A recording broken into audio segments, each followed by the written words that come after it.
사실 더 얘기하고 싶었던 건 바로 이겁니다. 바로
구독자 여러분 안녕하세요.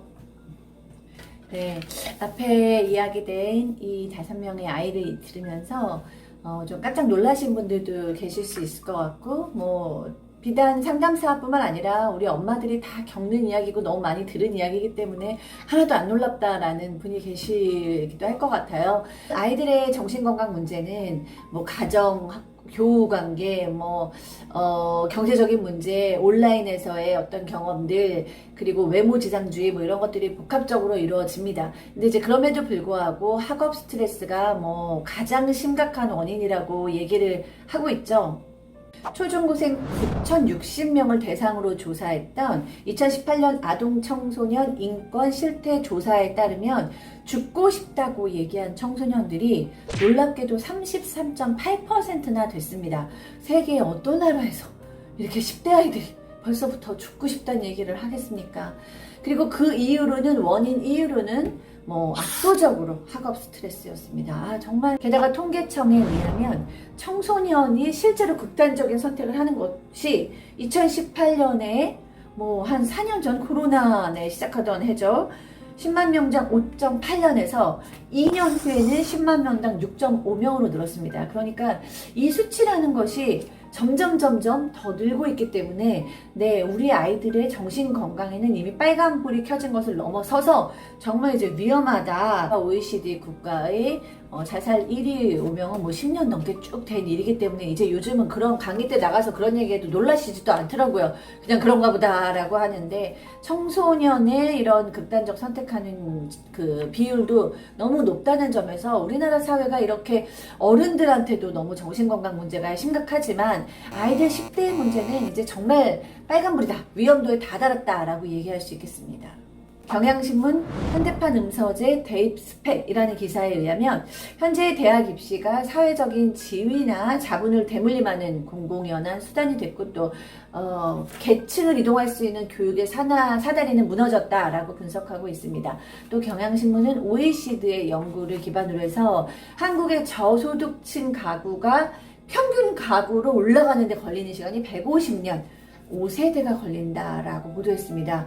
이런 상황에서 당연히 부모님으로서는 아이를 공부를 시키지 않을 수가 없고, 우리 아이에게 이런 어려움을 대물림할 수는 없다라는 생각이 들지 않을 수는 없습니다. 그럼에도 불구하고 질문을 하지 않을 수가 없습니다. 왜냐하면 너무나 많은 아이들의 스트레스와 고통을 봐왔기 때문입니다. 우리 아이들이 다음 명문대 가면 기회 많죠. 기회가 훨씬 더 많아지는 건 사실일 겁니다. 그런데 우리 아이들이 10대 때 정신건강이 무너지면 그것은 평생에 그 아이를 괴롭히고, 또 제가 질문하고 싶은 건 그겁니다. 정신건강이 무너진 아이가 과연 학습을 잘할 수 있을까? 그리고 대학에 가서도 자기의 삶을 잘 꾸려낼 수 있을까? 건강한 어른이 될 수 있을까? 적어도 이 10대의 정신건강은 학업을 위해서 희생시킬 수는 없는 것이다. 두 개를 같이 병행하면서 아이들을 돌봐줘야 되는 것이고, 또 학업이 너무나 중요한 상황이고 우리 사회에서 살아남을 걸 알지만, 제 경험상 정신 건강이 망가질 정도의 학업이라면 차라리 학업을 그만두는 것이 낫다라고 저는 생각을 하고 있습니다. 이렇게 아이들의 정신 건강을 다 희생해서까지 얻는 것은 무엇일까요? 물론 이제 명문대 입학이라는 달콤한 열매가 있겠습니다. 저도 명문대 입학은 누구나 다 꿈꾸는 거고요. 어떤 엄마든지 꿈꾸는 거고 저도 마찬가지입니다. 그런데 이제 명문대를 졸업해서 요즘은 옛날처럼 보장이 되지 않는다고 하잖아요. 물론 명문대를 갈 수 있으면 가는 거 좋습니다. 아이들이 정서건강, 정신건강도 이겨낼 수 있는 정도의 스트레스면서 명문대까지 갈 수 있다면 진짜 부모로서는 가장 큰 기쁨이죠. 그런데 제가 오늘 계속 얘기하고 있는 것은 아이들의 정신건강에 빨간불이 들어왔는데도 불구하고 그냥 모른 척하고 공부를 시키거나 이런 경우를 말씀드리고 있는 것입니다. 2018년도 통계에 나면 이제 대학교를 졸업했는데 경제활동을 하지 않는 숫자가 372만 6천 명이라고 합니다. 그러니까 뭐 400만에 가까운 어마어마한, 그쵸?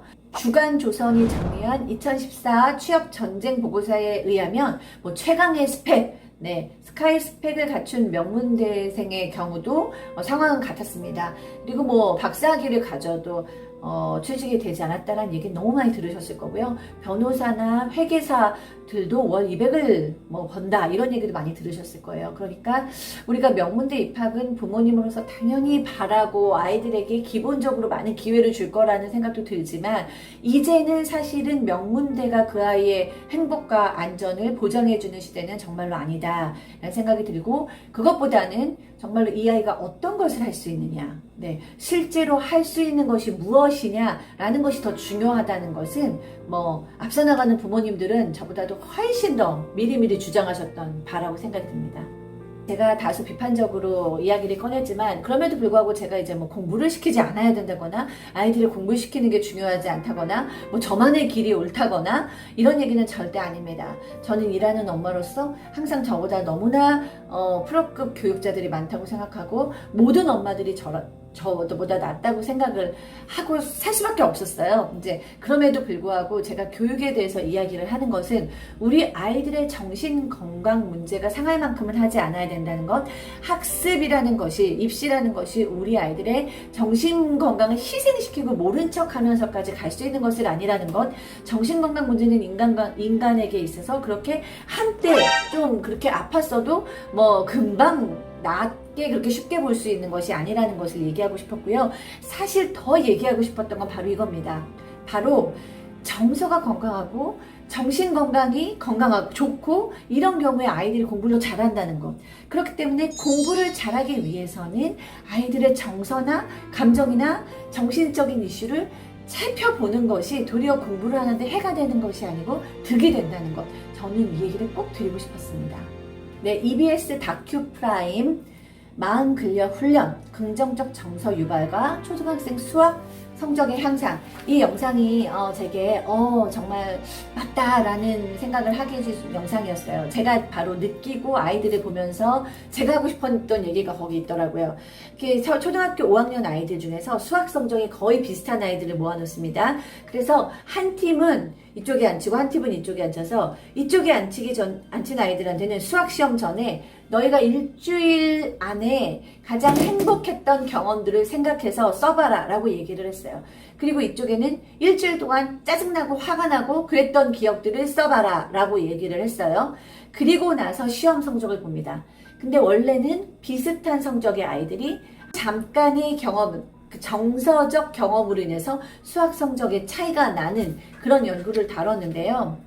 이유는 긍정적인 정서가 아이들의 편도체의 활성화를 낮추고 전두엽의 활성화를 높여서 아이들이 문제에 더 집중해서 풀 수 있는 집중력을 발휘할 수 있었다고 합니다. 그리고 중앙일보와 연세대 커뮤니케이션 연구소 김주환 교수님 팀이 이제 전국 중고교생 또 대학생 1100명을 대상으로 미래 역량을 조사를 했어요. 뭐 미래 역량 지수라는 것은 어떻게 보면 미래의 인재의 역량을 알아보는 거기 때문에 우리 지금 아이들을 키우는 부모님한테는 굉장히 좀 매력적인 어떤 개념이 아닐까 하는데, 그 미래 역량에는 자기 조절력, 자기 경기력, 대인 관계력, 디지털 역량 이렇게 4개의 핵심 역량으로 이루어졌습니다. 그런데 이 미래 역량을 조사할 때 그 안에 척도로서 가족이나 친구랑 얼마나 사이가 좋나라는 것을 같이 연구를 했는데요. 이 연구를 끝나고 보니까 미래 영양 지수가 높은 아이들은 가족이나 친구와의 관계성도 좋은 것으로 나타났습니다. 그러니까 결국에는 어떻게 보면 굉장히 쉬운 얘기죠.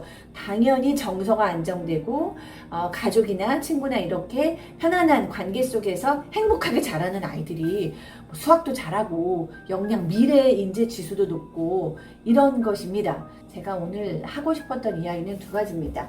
우리 아이들 10대의 정신건강 문제는 10대 육체만큼이나 그때의 시기가 굉장히 중요하다. 그래서 학업 때문에 희생시킬 수 있는 것이 아니고 이때 잘 잡아두지 않으면 평생을 굉장히 힘들게 보낼 수도 있기 때문에 10대 정신건강은 꼭 우리의 주의가 필요하다라는 것이었고요. 두 번째, 정신건강이나 정서가 안정되고 편안한 아이들이 공부도 더 잘하고 역량도도 높기 때문에 사실은 정서나 정신건강이 학습을 위해서 희생될 것이 아니라 그 두 가지는 같은 방향을 향해서 같이 보완하면서 가야 한다. 쌍방향으로 가야 되는 주제들이다라는 것이었습니다. 네, 어떻게 보면 너무나 당연한 이야기지만 우리 아이들의 맨 처음에 사례로 나왔던 아이들의 그런 절규라던가 그 사례 외에도 정말 저희 연구소나 제 개인 사례에도 10대 아이들 사례는 별로 행복한 사례가 없을 만큼 10대 아이들의 사례는 굉장히 심각하고 점점 심각해지고 있습니다.